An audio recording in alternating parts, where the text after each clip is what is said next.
If the DA goes into government, and this must be known to all of you, if the DA goes into government, the official opposition is MKP.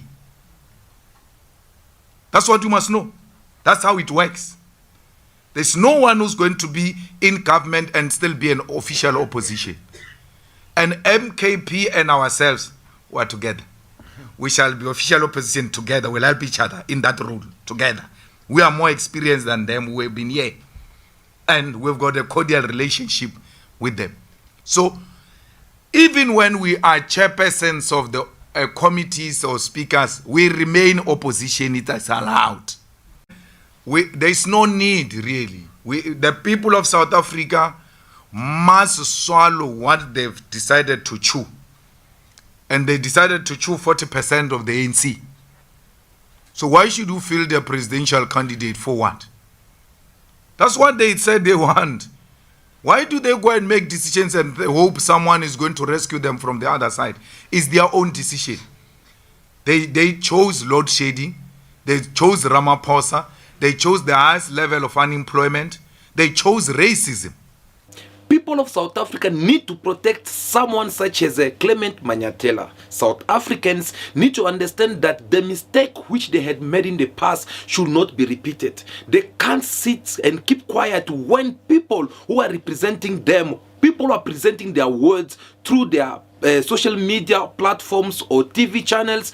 These people, they should be just eliminated with their careers, all because whatsoever they have to say does not sanctify a group of people, some individuals somewhere there. So people of South Africa, they have to understand that the moment of truth, it is here, and it is their responsibility to protect those who are coming forward to speak the truth, to protect someone as a gist journalist. Well, I'm talking about Clement Manyathela, a well-known journalist. This journalist, he does politics interview, he get to talk to different politicians, but it seems like in the categories of his guests, that's those ones who are thinking that the man is now becoming too much for them, and that those ones who are even thinking that this man is becoming their nightmare. So therefore, they need to get rid of him by destroying his journalist career, so that the man, it can become jobless and he can get fired, as they have done again with most of journalists before him. And here we are talking about people such as JJ Taban, who was also a victim of these people from the moment when he decided to start questioning them on their own words and trying to reveal kind of the secret or truth that they've been lying to people of South Africa.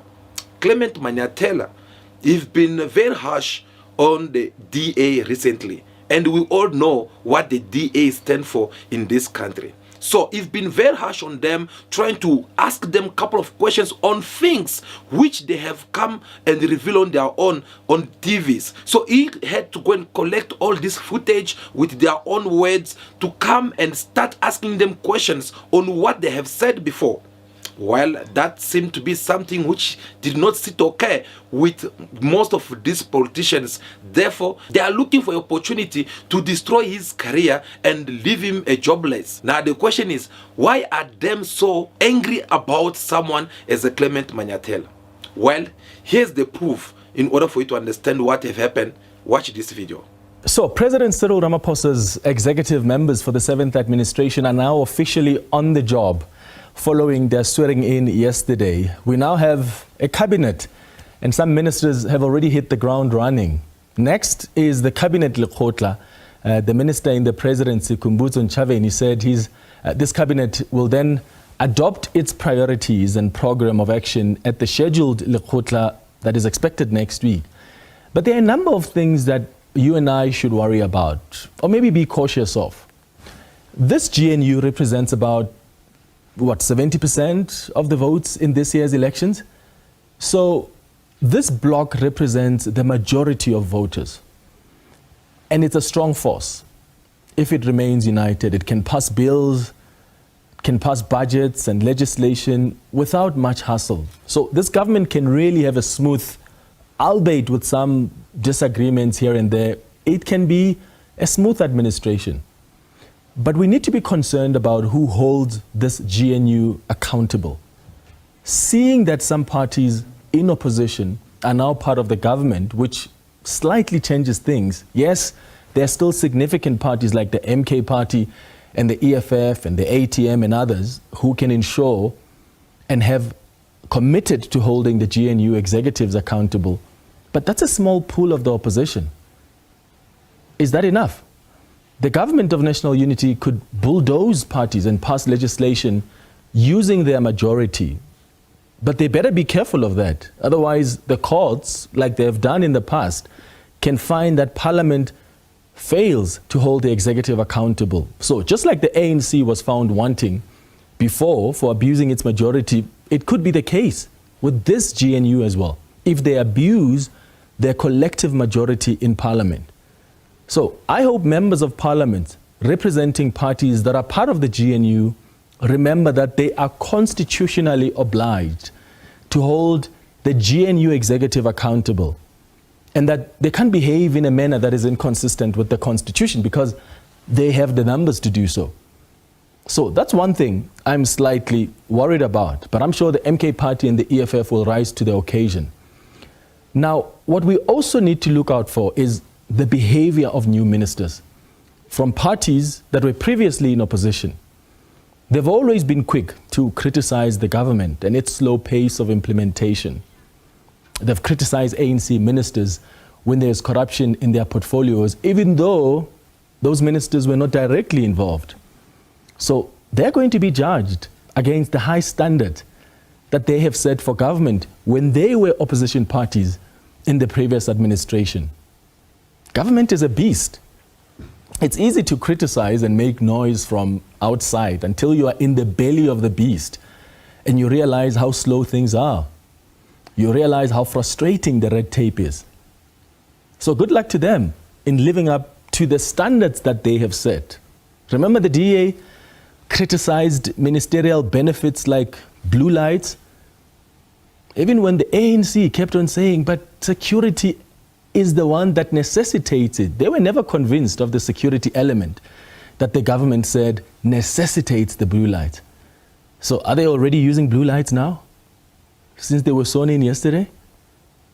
They also criticized the ministerial handbook, which gives ministers several benefits, like we pay for their water and electricity. But the DA was against that, remember? We have 387 million rand per year that's being spent on staff, very big staff officers, and in some cases, ministers who are even exceeding the number of staff that they are allowed to employ. Then we have, of course, VIP security, which is about 600 million rand per year for the cabinet, for the ministers and deputy ministers. We have free water and electricity that's adding about another 8 million. We also have the generators that were purchased, 2.6 million rand. And so if you start adding all of this up, it starts becoming a very high bill every year. They were passionate about that. So will they pay for their water and electricity? Watch out. They were also against cadre deployment. We maintain that the practice of cadre deployment is a violation of the constitutional provisions, which says that nobody should be discriminated or advanced on the basis of their party affiliation. And we believe that the judgment has missed out on this significantly. We believe too that the recently released cadre deployment minutes, which are now in our possession, and which we are busy collating, compiling, and putting into a searchable database, flies in the face of the court's so-called suggestion of a bright line between the state and party. And yet they wanted to have DG contracts negotiated and for DA ministers to be involved in the DG's appointments. Now watch who the ministers from the DA will be appointing in their offices and even in key positions in government and government entities under their departments. And whether or not that's not going to somehow speak to the same cadre deployment they've been against over the years. They were also against a bloated cabinet, right? We've now had an even larger cabinet with even more ministers laid on top of it, with another broken promise to reduce the size of cabinet. We had the same promise made in 2019 that there was going to be a review of the cabinet size. And here we are with an even larger cabinet. Bear in mind that each cabinet post costs the citizens of South Africa 37 million rand per year. We now had over 70 million rand added to our bill. And now they are firmly in the very same bloated cabinet, which is going to cost you and I as taxpayers even more. The point here is, let's see if these ministers will behave the same way that they expected ANC ministers to behave over the last few years. I asked Helen Ziller on the show on Tuesday if the DA ministers will refuse some of the ministerial benefits that the DA has criticized the government over the years, and this is what she said. You have been critical as the DA of ministerial benefits when you were the main opposition party. Can you assure our viewers this evening that you will be upholding the same standard that you have been imposing on the ANC in government on issues like blue lights, your ministers paying for their own water and electricity, not taking both houses in Cape Town and Pretoria, for instance? Well, our view has been very well known for a very long time. And that is the DA's approach to things. And I have no reason to believe that our ministers who are currently in government will reject the DA's position on these things. They're there, and Dean McPherson is our Minister in Public Works, and he has got a very particular responsibility in this regard. So I think you need to ask him. I think you need to ask him what his view is on this. The DA's view is consistent and stable on the question of a trimmed-down ministerial handbook in which benefits are significantly reduced. And let's hope we're going to see exactly that consistency from the DA ministers. The question we're asking you tonight, though, is, are you at all concerned about the role of the opposition in holding the executive accountable? Or do you have confidence in parties like the EFF and the MK party in leading the opposition in holding this GNU executive accountable? So that was Clement Manyatel in one of his previous show that he presented recently. And this is what he had to give as his point of view according to what is in South Africa politics. According to me, I don't see anything he said wrong about it. Because this is the same man who get to criticize whether it is the ANC as the ruling party, whether it is the EFF as the opposition political party, or the MK of Jacob Zuma. He get to criticize everyone and give his point of view. Wherever someone does good, he appreciates. Clement Manyatel, I discovered him about 3 years ago in one of the local radio. And this is how he usually acts. But now that he's being given an opportunity or a chance for him to be having a TV show on one of the national TV, well, it had become like a big problem for other people. Because out there, they don't seem to accept him for who he is. Instead, they want to start using his own words against him. Why? Because the question that he's been asking them, it seems like it is kind of a taboo questions, which is only allowed to be asked to other political parties, such as the ANC, the EFF, so on and so on, and not to the DA. The moment he raised this analysis about the DA, well, you could see already that they are considering him as enemy number one. As much they did consider Julius Malema, the president of EFF, as their enemy number one, that is the same thing they want to do to him as well. And we all know when these people considered you as their enemy number one, which means they will put all their effort on you to see on how they can destroy you. Proof to that, look at how Julius Malema has been up and down for a couple of years inside the courts. Why? Because they are fighting not the man called Julius Malema, but they are fighting the truth which is inside Julius Malema, which always try to challenge them each and every time, which always reveal and waken up the black mind of South Africans that no, guys, this is how things are supposed to be happen, this is how we're supposed to do things, and not the other way around, I mean to say. So this is how they are considering now this man, this journalist. They are trying everything now by putting him also in their blacklist, so that whatsoever the men have to come and say, they will have to find another way to destroy him, as they did with other journalists before him. JJ Taban was also a victim of these people. That is the reason why you saw JJ Taban with DA, they never get along, all because the man is a victim from these people. So my question I'm asking is that, how is it that only the journalists, or should I say the majority of journalists, they are not allowed to be talking or criticizing or giving their point of view when it comes to DA? Or they are not allowed to give their point of view on what the DA have done or have said in the past. If you do so, then you become like their enemy number one. Why is this kind of things have to continue? Why they have to see everyone who stand and speak the truth, reveal the truth to the people of South Africa, they end up to seeing this person as their enemy. They have to put this person in their list and start finding on how they can destroy this person by leaving this person maybe jobless, or maybe just destroy their career, so that they should not be having the courage to speak the truth when they are being required to speak the truth. Clement Manyatela is someone that people of South Africa need to protect, because if people of South Africa don't protect someone as him or any other journalist who have the same language as the one of Clement Manyatela, guys, you must know that this is how the oppressors, the open IMA system, they will keep on controlling your brain and your mind. Why? Because each and every person who will try to stand against them and speak the truth against them, this person will be destroyed. And no one will want to be destroyed. Because if you have to destroy me, which means tomorrow, I want to be able to have the courage to come and sit here and talk to you and tell you the truth about what is happening.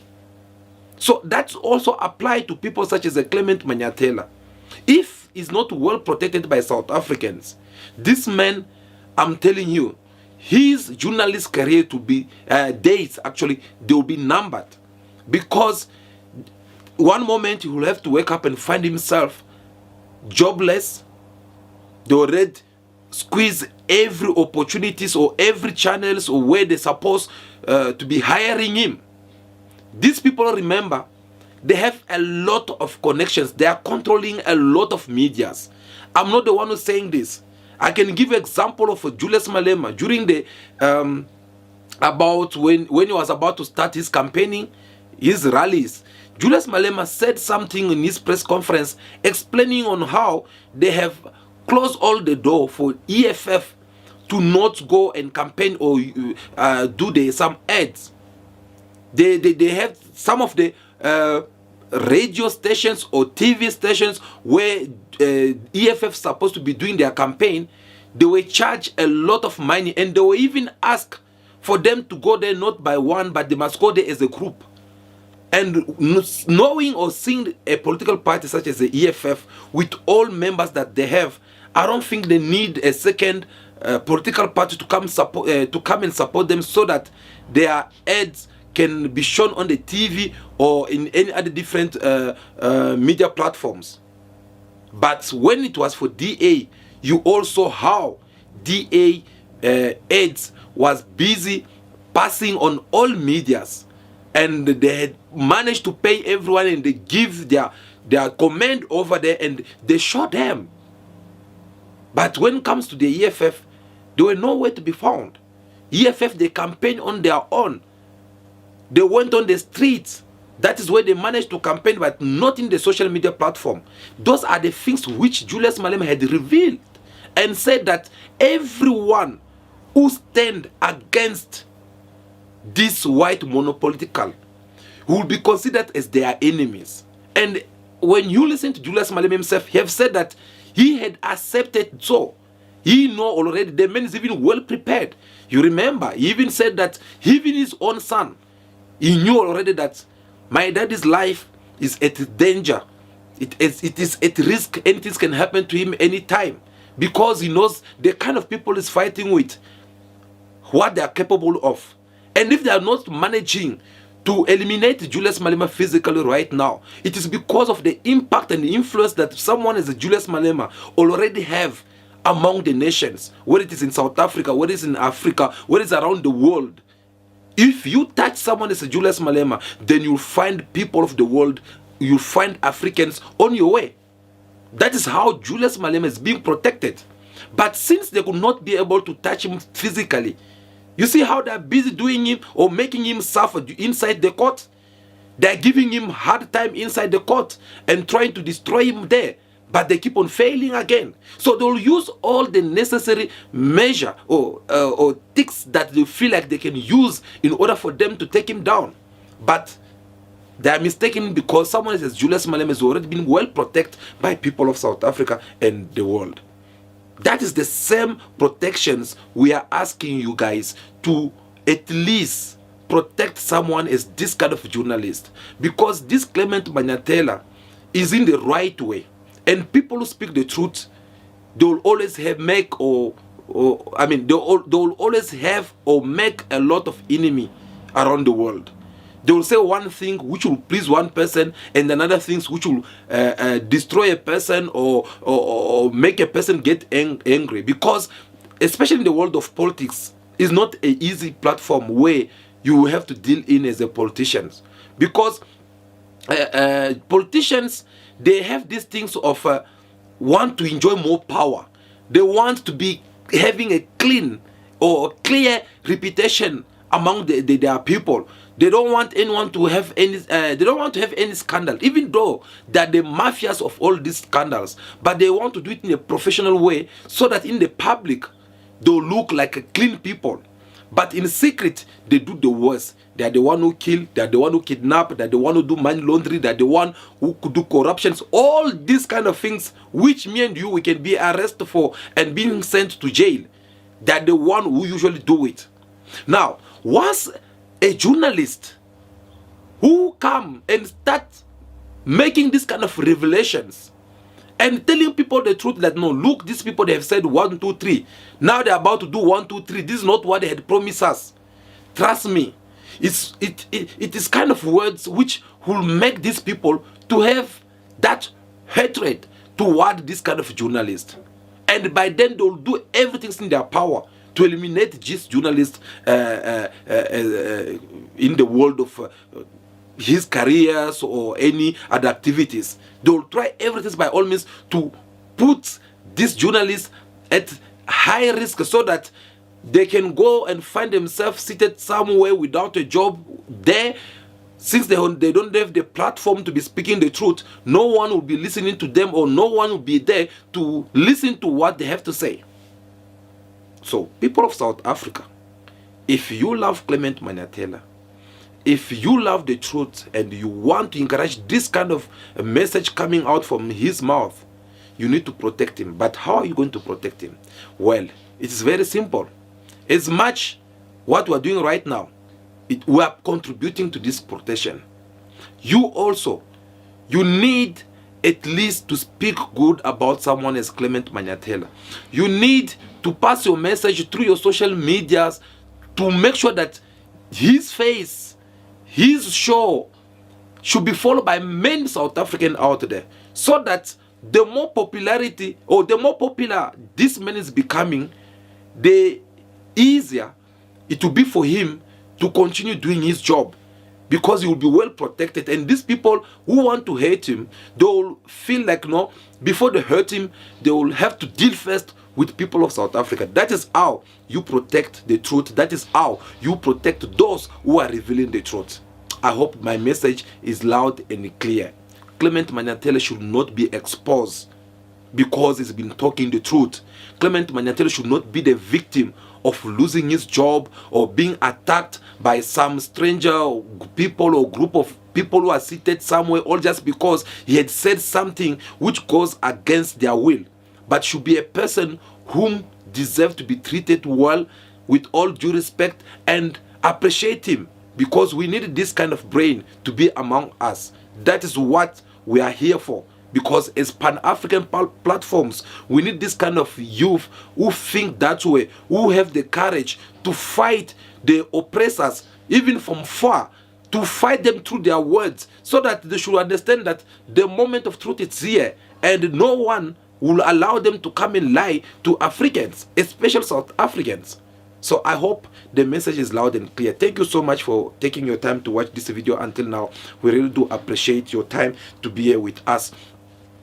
Before you leave, make sure that you like this video in your numbers. Give us your thumbs up. It is a way of you also contributing to this message so that it can reach even to many more people out there who need to understand that we need to protect someone as a journalist who are fighting for the truth of black people. And we are encouraging you that to drop us also your comment in the comment section if you find something beneficial in this video and you would like to catch more from us. But above all, if you want to join us in our next video, well, you just have to click that subscribe button right now, so that whenever we are live here again, you'll be able to hear from us. I believe that will be all for today. For now, continue to be yourself, be good, be kind, have respect for everyone in order for you to be respected. May God bless you all. I'll see you again very soon in our next video. Ciao, ciao.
you.